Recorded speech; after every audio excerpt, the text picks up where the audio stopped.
যে ছেলে ৬,০০০ টাকার চাকরির জন্য ঢাকা শহরে ঘুরছে আমি এখন আপনাদের কাছে এসেছি একটা অনেক ইন্টারেস্টিং একটা ব্যাপার নিয়ে, যেটা কিনা রাজাচা। আমরা সবাই জানি রাজাচা আমরা দেখতে পাচ্ছি রাজাচা আসলে রাজার মতন ব্যাপারটা যদি নাও হয়, কিন্তু রাজা যে চা, এই চাটা কিন্তু অনেক মজার। বিগত বছর ধরে এটা দেখতেছি বিভিন্ন মেলা এবং বিভিন্ন জায়গায় উনি পরিবেশন করে থাকে।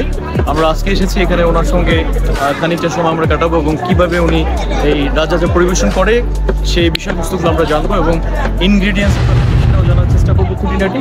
কারণ হচ্ছে কি এখান থেকে যদি আমরা জানতে পারি, হয়তো আমরা বাসায় গিয়ে চেষ্টা করে দেখবো এবং আমাদের ফ্যামিলি মেম্বারকে বলতে পারবো যে একটু বানায় দেওয়ার জন্য। আসলে পারবো না, হয়তো ওনার ইনগ্রিডিয়েন্টসটা পারে, বাট তারপরে চেষ্টা করে দেখতে পারেন রাজার মতন চা। বাকিটা উনি আসতে পারে বাণিজ্য মেলার আজকে 21তম দিন। তো আলটিমেটলি বাণিজ্য মেলা আমাদের এই মাস জুড়ে হবে জানুয়ারি মাসে। সো আপনাদের সবাইকে আমন্ত্রণ করছি, আপনারা এখানে আসবেন, ভিজিট করবেন এবং আপনারা এখান থেকে রাজা চাটা একবার হলেও চেষ্টা করে ট্রাই করে দেখবেন কেমন এটার ফ্লেভার। সো আসুন আমরা একটু কথা বলে দেখি রাজা মামার সঙ্গে কি বলেন। দর্শক, আমরা এখন আসছি রাজা মামার সঙ্গে। অনেক ব্যস্ততার ভিতরে ওনাকে পাওয়া যাচ্ছে না, তারপর আমরা ইমিডিয়েটলি ওনাকে আমরা ক্যাচ করে ফেলছি। তো ওনার কাছ থেকে জানবো, রাজা মামা আপনি একটু যদি বলতেন আপনার লাইফের এই যে রাজা হওয়াটা, এটার বিষয়বস্তুটা যদি আমাদের সাথে একটু শেয়ার করতেন, তাহলে আমাদের জন্য একটু সুবিধা হতো, আমাদের ভিউয়ার্সগুলো একটু জানতে পারতো যে আসলে আপনার এই কীভাবে এই রাজাতে আসেন। ধন্যবাদ।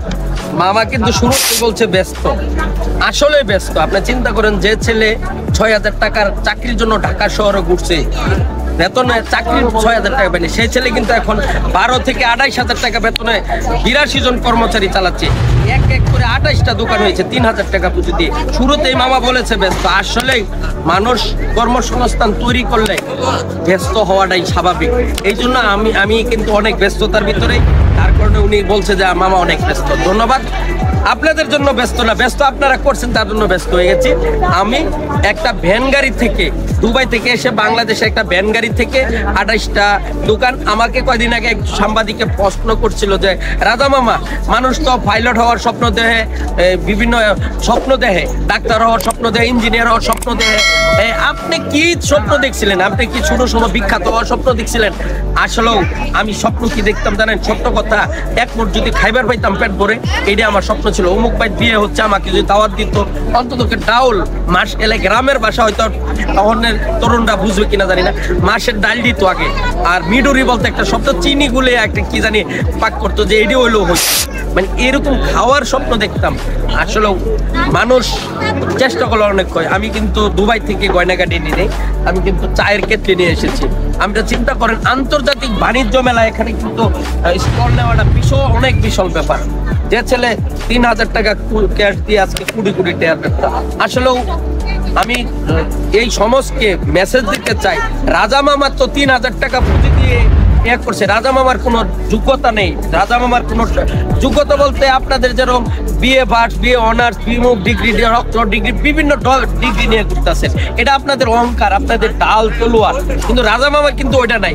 যদি রাজা মামার টাকা আছে, চাইলে আমি বলবো কোনো কাজকে ছোট করে দেখবেন না।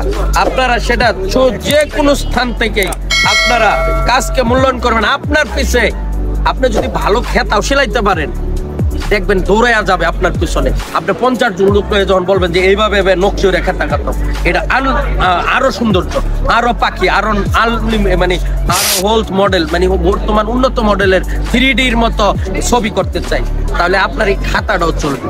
বুঝতে পারছেন নিশ্চয়ই? কোনো কাজকে ছোট করে দেখবেন না বাবা। এবং সকলকে বলি, যারা রাজা চা খান নাই তারা খাবেন আমার এটা ভ্যান গাড়ি থেকে।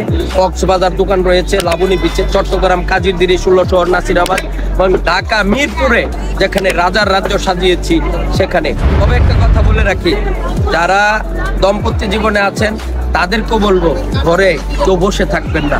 বলছি না যে আপনারা মেয়ের মহিলারা, আমার ওয়াইফে যদি আমাকে হেল্প না করতো, আমি এই ভঙ্গিতে আসতে পারতাম না। যেরকম আপনাদের ডিগ্রি আছে, আমার তো ডিগ্রি নাই, তাহলে নিশ্চয়ই আমার কিছু হেল্প করার মতো একটু লোহের দরকার। তাই আমার ওয়াইফের সর্বক্ষণে আমাকে হেল্প করছে। যে কোনো সংসারকে এগিয়ে নিতে গেলে তো আমার স্বামী স্ত্রী অবশ্যই যৌথভাবে এগিয়ে যাবেন। একদিন আপনি অবশ্যই সফল হবেন, হবেন ইনশাআল্লাহ।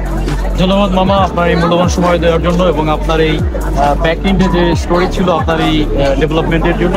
এটা আমাদের জন্য একটা ইন্সপিরেশন বা একটা মেসেজ আমাদের যুব সমাজের জন্য, আমরাও আপনার মতন এরকম এই বিষয়বস্তুগুলা ইন ফিউচারে কাজে লাগাতে পারি এবং আমরা ফিউচারের জন্য ডেভেলপ করতে পারি আমাদের এই যে কর্মজীবনটা। ধন্যবাদ আপনাকে।